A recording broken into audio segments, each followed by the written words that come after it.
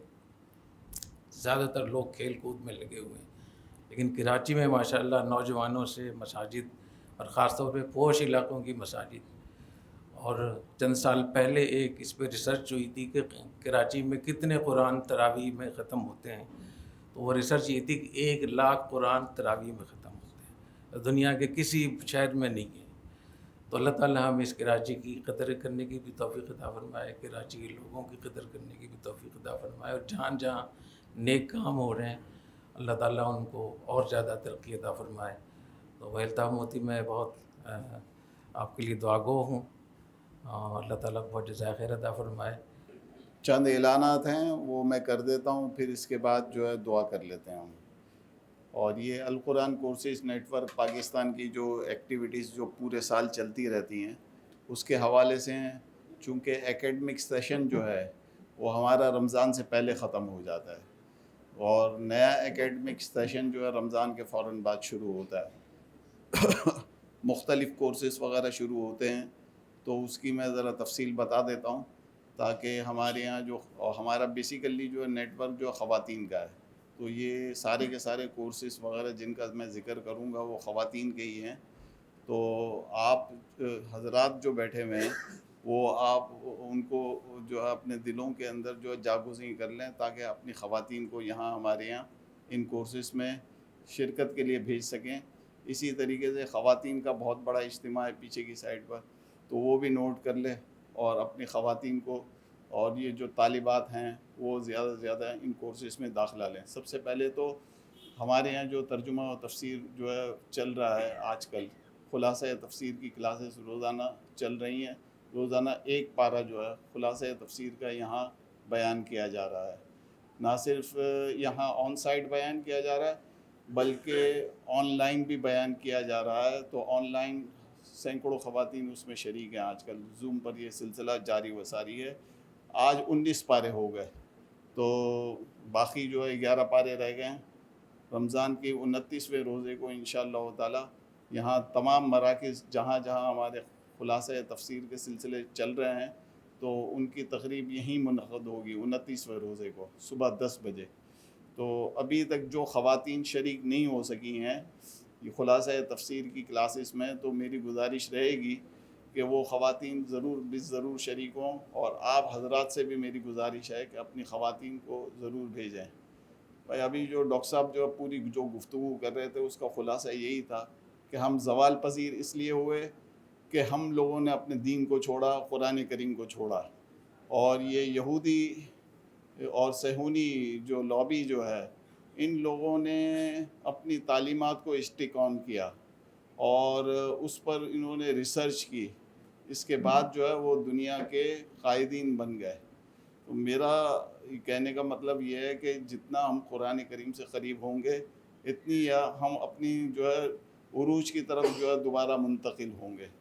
تو ہمیں جو ہے بس یہ نہیں ہونا چاہیے، ہماری کیفیت یہ نہیں ہونی چاہیے کہ بس سن کر چلے گئے کہ بھئی ایک وعظ و نصیحت کی مجلس میں ہم گئے تھے اور وہاں یہ سن کر آ گئے، پھر اس کے بعد کچھ عطا پتہ نہیں. بلکہ جو ہے ہم اپنی زندگیوں کے لیے سنجیدگی کے ساتھ جو ہے نا لائحہ عمل طے کریں. ہمارے ملکی حالات ہم دیکھ رہے ہیں نا کیا ہو رہے ہیں، سیاسی کشیدگی اور جو ہے سیاسی خلفشار موجود ہے، اور روزگار لوگوں کے پاس ختم ہو گیا، لوگوں کی سفید پوشی ختم ہو گئی ہے. تو ہمیں اس پر بہت جو اب سنجیدگی کے ساتھ سوچنا پڑے گا. دوسرا اعلان یہ ہے کہ یہ خلاصہ تفسیر کے بارے میں نے آپ کو بتایا کہ یہ خلاصہ تفسیر جو ہے وہ ہر جو روزانہ کی بنیاد پر یہاں ہمارے یہاں منعقد ہو رہا ہے. دوسرا جو اہم اعلان ہے وہ یہ کہ ہر ماہ، وہ مرد حضرات اور خواتین دونوں کے لیے، ہر ماہ کے دوسرے اتوار کو یہاں القرآن کورسز سینٹر میں درس قرآن و حدیث کا انعقاد کیا جاتا ہے، جس میں عموماً ڈاکٹر ذیشان صاحب ہی تشریف لاتے ہیں۔ تو ہر مہینے کی دوسری اتوار کو جو ہے آپ حضرات اور خواتین یہاں آنے کا اہتمام کیا کریں۔ تیسرا اہم اعلان یہ ہے کہ رمضان المبارک کے بعد القرآن کورسز کے تحت اس کے تمام مراکز میں دین کی بنیادی تعلیمات کے مختلف کورسز شروع کیے جائیں گے، جن میں نمبر 1 ترجمہ و تفسیر قرآن کلاسز، نمبر 2 عربی گرامر کلاسز برائے قرآن فہمی، نمبر 3 فقہ کلاسز، نمبر 4 حدیث کلاسز، نمبر 5 عربی حوار کلاسز، حوار بول چال۔ تو یہ سارے کورسز ہمارے یہاں شامل ہیں، جن کی جو ہم یونیورسٹیز اور اسکولز اور کالجز کی طالبات کے لیے اس کا انعقاد کرتے ہیں۔ تو اس میں بھی جو ہے میں گزارش کروں گا خواتین سے، اسکول اور کالجز کی طالبات سے، کہ اس میں داخلہ لینے کا اہتمام کرائیں۔ اچھا، کچھ کورسز اس میں 6 ماہ کے ہیں، کچھ کورسز اس میں 1 سال کے ہیں۔ تو یہ ہمارے یہاں جو انتظامیہ جو ہے ان سے رابطہ کر کے کورسز کی تفصیلات معلوم کی جا سکتی ہیں۔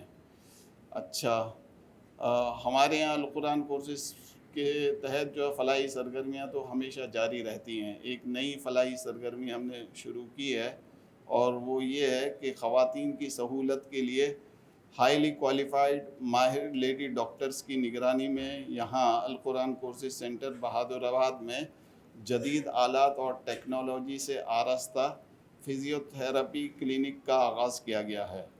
یہ کلینک ہفتے میں 3 دن منعقد ہوتا ہے۔ تفصیلات کے لیے خواتین انتظامیہ سے رجوع کر سکتی ہیں۔ اور ایک اور اعلان وہ جامعۃ الرشید سے متعلق ہے۔ جامعۃ الرشید میں اس وقت تقریباً 2,500 سے 3,000 طلبہ جو ہے دین کی تعلیم حاصل کر رہے ہیں، اور یہ آپ کو پتہ ہے کہ یہ ادارہ دینی و دنیاوی تعلیم کا حسین امتزاج ہے، اور الغزالی یونیورسٹی جو ابھی قائم ہوئی ہے وہ بھی جامعۃ الرشید کے تعلیمی سلسلوں کی ہی ایک کڑی ہے۔ تو بہت بڑا جو ہے بجٹ ہوتا ہے جامعۃ الرشید کا، اور اس وقت جو ہے ہم یہ سمجھ سکتے ہیں کہ دینی اور دنیاوی تعلیم کو ساتھ ساتھ لے کر جو ہے جامعۃ الرشید جس حوالے سے تعلیمی میدان میں کام کر رہا ہے اس کی ہمارے ملک میں بہت کم مثالیں ہیں۔ تو میں چونکہ خود جو ہے جامعۃ الرشید کی تاجر شورا کا سیکریٹری ہوں، تو مجھے حالات کا علم رہتا ہے جامعۃ الرشید کے مالی احوال کا۔ تو میں آپ تمام حضرات اور خواتین سے گزارش کروں گا کہ اس سلسلے میں اپنا رول پلے کریں، اور جتنا بھی جو ہے جامعۃ الرشید کے ساتھ جو ہے مالی تعاون ممکن ہو سکے وہ کریں۔ اچھا جناب، جو حضرات و خواتین ڈاکٹر ذیشان احمد صاحب کا آج کا خطاب دیکھنا اور سننا چاہتے ہیں تو وہ 2 دن کے بعد JTR میڈیا اور القرآن کورسز کے YouTube اور فیس بک پیجز پر ملاحظہ کر سکتے ہیں۔ اور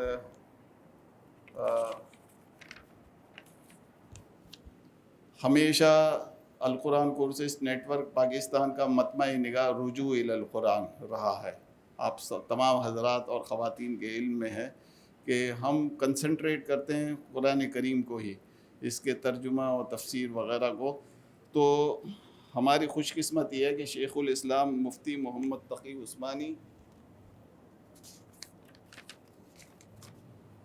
دامت برکاتہم کا ترجمہ قرآن جو ہے وہ ہمارے لیے ایک بہت بڑی خوش قسمتی کا باعث ہے، اور خوش قسمتی اس لیے ہے کہ اس کی لینگویج اردو لینگویج بہت ایزی ہے۔